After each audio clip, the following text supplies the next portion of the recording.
အားလုံးပဲမင်္ဂလာပါဒီနေ့ကကျွန်တော်တို့ဒီမနေ့ညကသွားတဲ့အတိုင်းပေါ့နော်ဒီကျွန်တော်တို့ဒီ HR ဘိုင်းနဲ့ပတ်သက်ပြီးမှဒီ HR ဘိုင်းနဲ့ပတ်သက်ပြီးမှသွားတဲ့အရာကိုပြန်လည်တစ်ဖန်သွားချင်ပါတယ်ဒီတော့ဒီနေ့ကကြတော့ကျွန်တော် run ခွဲတဲ့အရာပေါ့နော် run ခွဲတဲ့ဟာဆိုတော့ဒါကိုဒီ၃ခုကိုကြတော့ကျွန်တော်ကဘယ်လိုမျိုးသွားစေချင်တာလဲဆိုရင် data validation နဲ့သွားချင်တာ run ကို data validation နဲ့သွားတဲ့အခါမှာအများအဖြစ်က data ကိုသွားဒီ data validation ကိုသွား data validation ဒီကနေသွားတာပေါ့ဒီတော့များတယ်ဆိုလို့ရှိရင်တော့ဒါ separate file အဖြစ်တည်ပြန်လုပ်လို့ရတယ်ဒါပေမဲ့နည်းတယ်ဆိုလို့ရှိရင်တော့ဒါဟောပေါ့နော်နည်းတယ်ဆိုလို့ရှိရင်တော့ကျွန်တော်တို့ဒီဓာတ်ရိုက်ဝင်လုပ်လို့ရတယ်ဒီတော့များတဲ့ပုံစံမျိုးကိုကျွန်တော်တို့တစ်ချက်သွားပါမယ်ဆိုပါစို့ကျွန်တော်တို့ကဒီမှာ rank run 01လို့ကျွန်တော်တို့သွားလိုက်မယ် rank run 02လို့ကျွန်တော်တို့သွားလိုက်မယ်တော့ run ဆိုတာကသူ့ရဲ့ position အရာ senior ကြချင်းမကြသူ့ရဲ့ဒီဟိုသူ့ရဲ့ပညာရေးချင်းသူ့ရဲ့ lot နိုင်စွမ်းသူ့ရဲ့ experience ပုံမှာမူတည်ပြီးမှ run ကတော့သတ်မှတ်တာဖြစ်တယ် company တစ်ခုချင်းစီကဒါ company တိုင်းမှာရှိတဲ့အရာမျိုးတော့မဟုတ်ဘူးချုပ် company မှာတော့ဒီလိုမျိုး run တွေကိုခွေတယ်တချို့company မှာတော့မရှိဘူးပေါ့အဲ့လိုမျိုးတွေရှိပါတယ်ဒါပေမဲ့ဒီပါကြတော့ကျွန်တော်ကဒီ run ခွဲတဲ့ပုံစံမျိုးအပြင်ပဲကျွန်တော်ဖော်ပြပါမယ် run ကအများအပြင်ကကျင်းကြတာဒီ senior ကြတဲ့ပုံစံမျိုးကကြတော့ run 70တော့ရှိတတ်တယ်ပေါ့နော်ဒါပေမဲ့ရတယ်ပြီးတော့ကျွန်တော်ဒီနေရာမှာ data validation ကိုတစ်ချက်သွားပါမယ်သွားမယ်ဆိုတော့ဒါပထမဆုံး data validation ဒီကနေ rule ဝင်ထားတဲ့အတွက်နဲ့ကျွန်တော်ဒီ data validation ကိုအရင်ဆုံးကျွန်တော်ဖြောက်မယ်ပေါ့နော် data validation ကိုဖြောက်မယ်ဆိုတော့ကျွန်တော်ကနေပြီးတော့မှဒီမှာ clear နော် clear okay ဒါပထမကျွန်တော်လောက်ထားတာဖြစ်တဲ့အတွက်နဲ့ဒါဒီမှာ data validation သွားရမှာဆိုတော့ကျွန်တော်ပထမဆုံးကဒါကို select လုပ်တယ်ပြီးလို့ရှိရင်တော့နော် data validation ကိုသွားတယ်နော်ဒါပြန်ပြပါမယ် data ထက်ကဒီ screen ပေါ့နော်exaction မှာ data ထက်ကနေပြီးတော့မှကျွန်တော်ဒီ data ပေါ့နော် data tools ထက်က data validation ကိုသွားတယ်သွားလို့ရှိရင်တော့ဒီမှာ setting ရှိတယ် input ရှိတယ် error ရှိတယ် allow ထက်က any value ထက်ပါမှာကျွန်တော် list ကိုတစ်ချက်ရွေးပါမယ်ရွေးလို့ရှိရင် source ထက်ကိုသွားလို့ရှိရင်ဒါကိုတော့ကျွန်တော်တို့ select လုပ်ရုံပါပဲ select လို့ရှိရင်တော့ enter ပြန်ခေါက်ပါမယ်ပြန်ခေါက်ရှိ okay နိုင်မယ်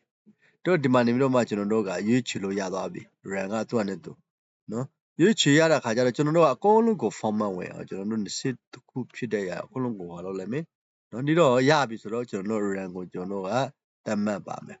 နော် run ကကြတော့ကိုယ့်အနေနဲ့ကိုဟာတော့မဟုတ်ဘူးဒါကကျွန်တော်ကကြတော့ပုံဥမှာပြတဲ့ဖြစ်တဲ့အတွက်နဲ့ဒီထေရချင်းဖြစ်တယ်ပေါ့နော်ထေရချင်းဖြစ်ပါတယ်ဒါကကြတော့ company တစ်ခုနဲ့တစ်ခုတော့မတူဘူး company တိုင်းမှာတော့မရှိဘူးဟုတ်ပြီကျွန်တော်ဒါကိုလောလောဆယ်copy paste နဲ့ပဲကျွန်တော်တစ်ချက်လောက်လုပ်ချင်ပါတယ်ဘာလို့ကြာမှာဆိုလို့ပါနော် okay ဒါကကြတော့ဒီနေ့ကျွန်တော်ပြတဲ့အကြောင်းအရာက data validation ကိုဘယ်လိုမျိုးလုပ်လို့ရတယ်ဒီလိုမျိုးလုပ်လို့ရပါတယ်ဆိုတဲ့အရာကိုပြတာပါအများအားဖြင့် data validation ကနေပြီးတော့မှကျွန်တော်တို့က data ရှိတယ်ဆိုလို့ရှိရင် data ရှိတဲ့ data နဲ့တွားလို့ရတယ် data မရှိနေဘူးဆိုလို့ရှိရင်တော့ကျွန်တော်တို့data မများဘူးဆိုလို့ရှိရင်တော့တိုက်ရိုက်တွားတဲ့ပုံစံမျိုးနဲ့တွားပါ destination ကကြတော့ကျွန်တော်ဒီမှာလေး position ပေါ့နော်တစ်ခုနဲ့တစ်ခုတော့တူမှာတော့မဟုတ်ဘူး position ကိုကြလို့ရှိရင်တော့ကျွန်တော်တို့position လေးထုံးနေ၎င်းပဲ data validation နဲ့ကျွန်တော်တို့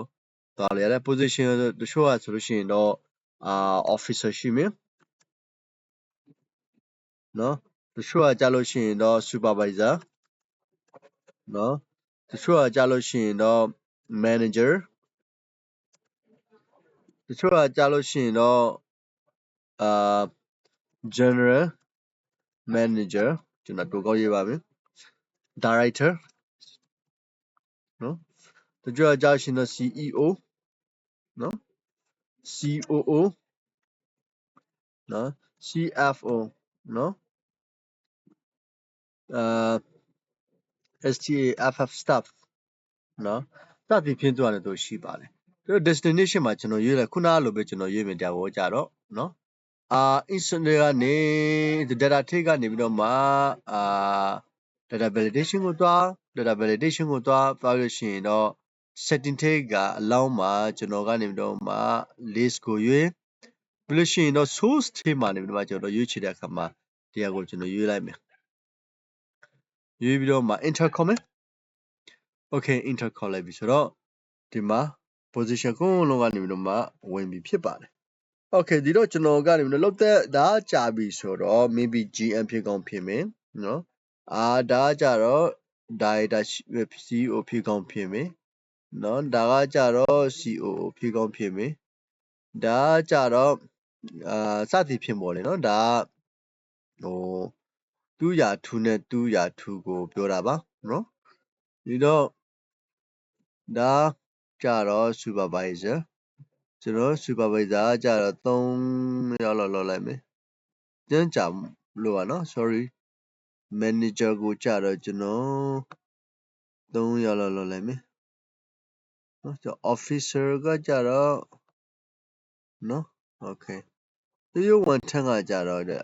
လောသမနောက်ပိုင်းမှာပဲဟောဖြစ်တယ်နော်လောက်လိုက်မယ်ဟုတ်ပြီ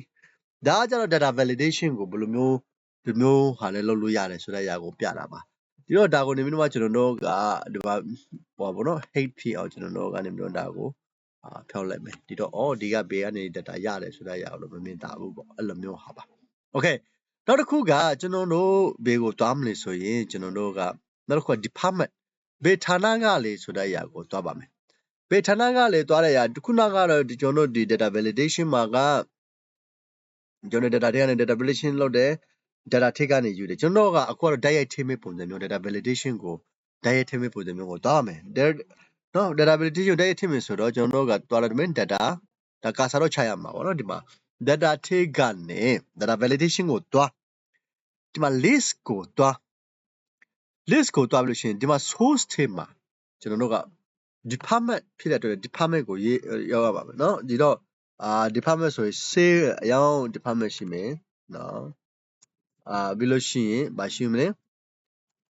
DEPT เนาะ DEPT เนาะ HR department DEPT ရှိမယ်ပြီးလို့ရှိရင်တော့ marketing MKT MARKETI marketing DEPT department ရှိမယ် finance department ရှိမယ် operation department ရှိမယ်နောက်တစ်ခုကဘာဖြစ်လဲ operation ပြီးရင်marketing BB operation BB finance BB ဆိုတော့ကနောက်တစ်ခုက merchandiser department ရှိမယ်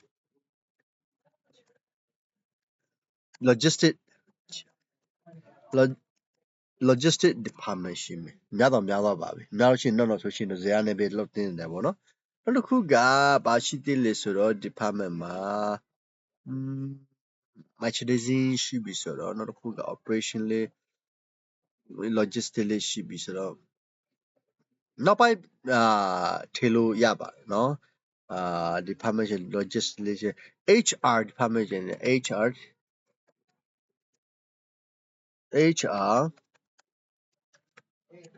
department ကျန်တယ်ပေါ့နော် okay အဲ့ဒါကိုနေတော့ကျွန်တော်တို့ကเนาะကောမเนาะ okay ကောမကောရပါเนาะ okay sorry ဒီတော့ဒီမှာရွေးချယ်လို့ရပြီ general manager သူကဘယ် department ကလဲဆိုတော့ကျွန်တော်တို့က sales department ကเนาะဒီတော့ဒါကိုဒီမှာကိုလို rule ဝင်အောင်ကြတော့ဒီလိုမျိုး select လေးနဲ့ကျွန်တော်တို့အဆုံးလောက်တာပုံကောင်းတယ်အဲ့ဒီအပေါ်မှာကိုကရွေးပေါ့เนาะCEO ဆိုတော့သူကနေပြီးတော့မှအများအပြားကရှိတဲ့တာကဒါ organization သေးတာနဲ့ကြီးတာနဲ့ကွာပါတယ်เนาะဒါကိုကြတော့ဒါပဲဖြစ်ရမယ်ဆိုတဲ့အရာမျိုးကလို့မရဘူးဗောနော်organization ကြီးတယ်လို့ဌာနဆိုင်ရာတွေလေရှိပါတယ် organization သေးတယ်ဆိုလို့ရှိရင်တော့တချို့ဌာနဆိုင်ရာတွေကမသွားတော့ဘူးပေါ့နော်အဲ့လိုမျိုးဟာအများကြီး organization ကိုနေပြီးတော့မှဒီဘောနော် company ကသေးတယ်ဆိုလို့ရှိရင်တော့အဲ့လိုထိမသွားဘူး company ကတော့ကြီးတယ်ဆိုလို့ရှိရင်တော့ဒါဌာနဆိုင်ရာနဲ့အများကြီးခွဲထွက်တာမျိုးတွေတခြားဒီအများကြီးရှိပါတယ်ဒါကကြတော့လုပ်ငန်းသဘောတဘောအရာပါဒါကိုနေပြီးတော့မှကျွန်တော်တို့ဒီနေ့ပြချင်တဲ့ကတော့ဟုတ်ပြီလောခဏပက်ကကျွန်တော်ကနေပြီးတော့မှဒီ dative ဆိုတဲ့အရာလည်း DATEDIF ဆိုတာတွက်တဲ့အရာအဓိကအားဖြင့်ဒီ service year တွက်တဲ့အခါမှာသုံးတဲ့ဒါကိုကျွန်တော်အားဖြင့်ပြခဲ့ပါတယ်part 1မှာကြည့်လို့ရပါတယ် part 2မှာကျတော့ကျွန်တော် run နေ position ရယ် department ရယ်ကို data validation သုံးပြီးတော့မှဘယ်လိုမျိုးသုံးလို့ရတယ်ဆိုတဲ့အရာကိုကျွန်တော်ပြခြင်းဖြစ်ပါတယ်နောက်ချိန်မှာဆိုလို့ရှိရင်တော့ဒီလာမယ့်ဒီ video clip မှာဆိုလို့ရှိရင်တော့ကျွန်တော်အားဖြင့်ကဒီ attendance တို့ payroll တို့annual leave တို့ calculation ဘယ်လိုမျိုးသွားတယ်ဆိုတဲ့အပေါ်မှာဒီမှာကျွန်တော်ချုပ် formula တွေနဲ့ကျွန်တော်ဒီတင်ပြမှာဖြစ်ပါတယ်